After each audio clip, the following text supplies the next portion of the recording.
بسم اللہ الرحمن الرحیم، السلام علیکم ورحمۃ اللہ وبرکاتہ۔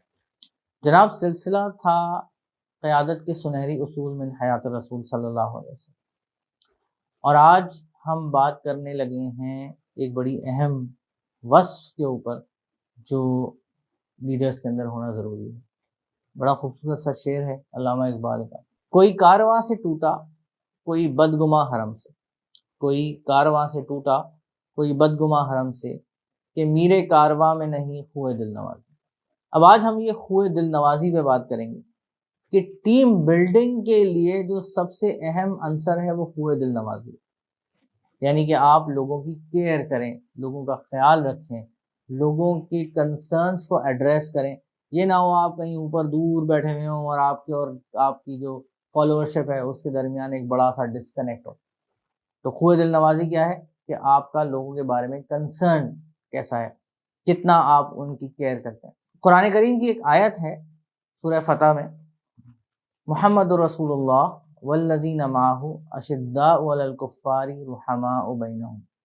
علامہ اقبال نے کہا تھا وہ حلقہ یاراں تو بریشم کی طرح نرم۔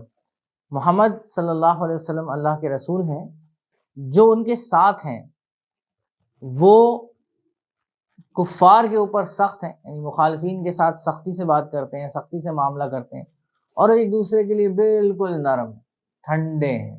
تو آپ کے اندر بھی اور آپ کی ٹیم کے اندر بھی یہ وصف، یہ کوالٹی ہونا بہت ضروری ہے کہ آپ ایک دوسرے کا خیال رکھیں، ایک دوسرے کے ساتھ کنسرن ہوں، ایک دوسرے کی ویلفیئر آپ کے مد نظر ہو۔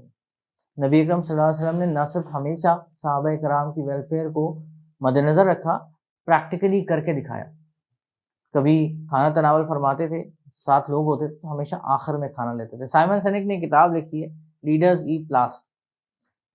ہمیں ان ساری نئی چیزوں سے بھی بہت کچھ سیکھنے کو ملتا ہے، لیکن اگر آپ پیچھے چلے جائیں تو آپ کو یہ ساری کی ساری تعلیمات ہمارے نبی صلی اللہ علیہ وسلم کی سنت میں مل جائیں گی، بس سیکھنے اور اپلائی کرنے کی دیر۔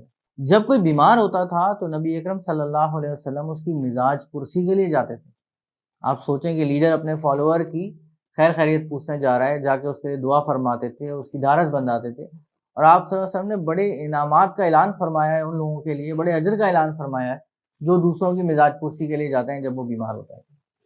اسی طریقے سے جب کسی کا انتقال ہو جاتا تھا تو آپ نہ صرف یہ کہ اس کی نماز جنازہ خود پڑھاتے تھے، عام طور سے کفن دفن کا انتظام کرنے کی بھی فکر کرتے تھے، اور اس کے بعد وہاں صحابہ کرام سے کہا کرتے تھے کہ اپنے بھائی کے پاس کچھ عرصے بیٹھ جاؤ کہ اس سے اس وقت حساب کتاب ہو رہا ہے، یعنی اس کے لیے جو کنسرن تھا اس کی موت کے بعد بھی ختم نہیں ہوتا تھا۔ تو یہ ہے خوئے دل نوازی کہ آپ نہ صرف زندگی میں اپنے صحابہ کرام کا خیال رکھ رہے ہیں بلکہ ان کے انتقال کے بعد بھی ان کا خیال رکھ رہے ہیں، اور ان کی فیملیز کی بھی کیئر فرمایا کرتے تھے۔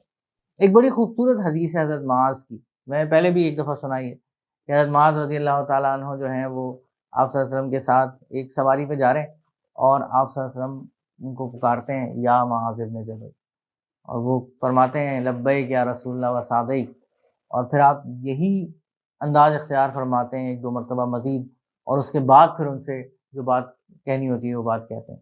تو اس انداز میں پکارتے تھے، یا اس انداز میں توجہ سے اپنے صحابہ کرام کو دیکھتے تھے کہ جو دیکھتا تھا وہ فدا ہو جاتا تھا، اور لوگ آپ صلی اللہ علیہ وسلم کے اوپر اپنی جان نچھاور کرنے کو تیار ہو جاتے تھے، اور اکثر یہ سمجھا کرتے تھے کہ میں ہی سب سے اہم ہوں جس کے اوپر آپ صلی اللہ علیہ وسلم کی توجہ ہے۔ محفل میں جب کسی کی طرف دیکھتے تھے تو مکمل توجہ کے ساتھ اس کی بات سنتے تھے۔ آج ہمارے درمیان یہ کنیکشنز ہی نہیں ہوتے، اس لیے کہ ہم تو اپنے موبائل میں دیکھ رہے ہوتے ہیں بات کرتے ہوئے۔ یہی وہ اوصاف ہیں جن کی وجہ سے ایک اسٹرانگ ٹیم بنتی ہے، اور ایک ایسی اسٹرانگ ٹیم بنی جس نے اپنا تن من دھن اس مقصد پر لٹا دیا جس کے لیے نبی اکرم صلی اللہ علیہ وسلم کھڑے ہوئے۔ اور اگر آپ چاہتے ہیں کہ آپ کا مقصد بھی پورا ہو تو آپ کو بھی اپنے اندر یہ سارے اوصاف پیدا کرنے پڑیں گے، آپ کو اپنے مقاصد کو بلند کرنا پڑے گا، اور پھر اس کے لیے خود قربانی دینی پڑے گی پہلے، اس سے پہلے کہ آپ اپنی ٹیم سے قربانی مانگیں۔ اب ایک بات رہ گئی، آیت کے ایک حصے کی طرف ہم نے توجہ نہیں کی، اشداء علی الکفار۔ تو جو لیڈر ہوتا ہے وہ ہر جگہ یس مین نہیں ہوتا، جہاں سٹینڈ لینا ہوتا ہے وہاں سٹینڈ لیتا ہے، اپنے پرنسپلز پہ کھڑا ہوتا ہے۔ یہ نہیں ہے کہ you tell me the person I tell you the policy, ٹھیک ہے؟ اس کے جو اصول ہوتے ہیں، اس کے جو ضوابط ہوتے ہیں وہ ایک طرح کے ہوتے ہیں۔ وہ لیوریج ضرور دیتا ہے بعض جگہوں پہ لوگوں کو، مگر وہ جسٹیفائڈ ہوتا ہے.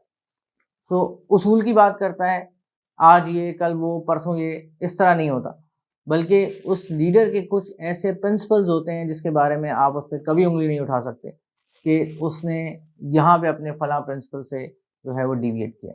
تو لیڈرشپ کے لیے آپ کے اندر بیک وقت دونوں چیزیں ہونی چاہیے. آپ اپنے ساتھیوں کے ساتھ نرمی کا برتاؤ کریں، ان کی بات سنیں، ان کا خیال رکھیں، مگر ساتھ ہی اصولوں کے معاملے میں سختی اختیار کریں. آپ کے ارد گرد اکاؤنٹیبلٹی کا ماحول ہو. اس کے ساتھ ہی مجھے اجازت دیں، انشاءاللہ پھر ملاقات ہوتی ہے. السلام علیکم.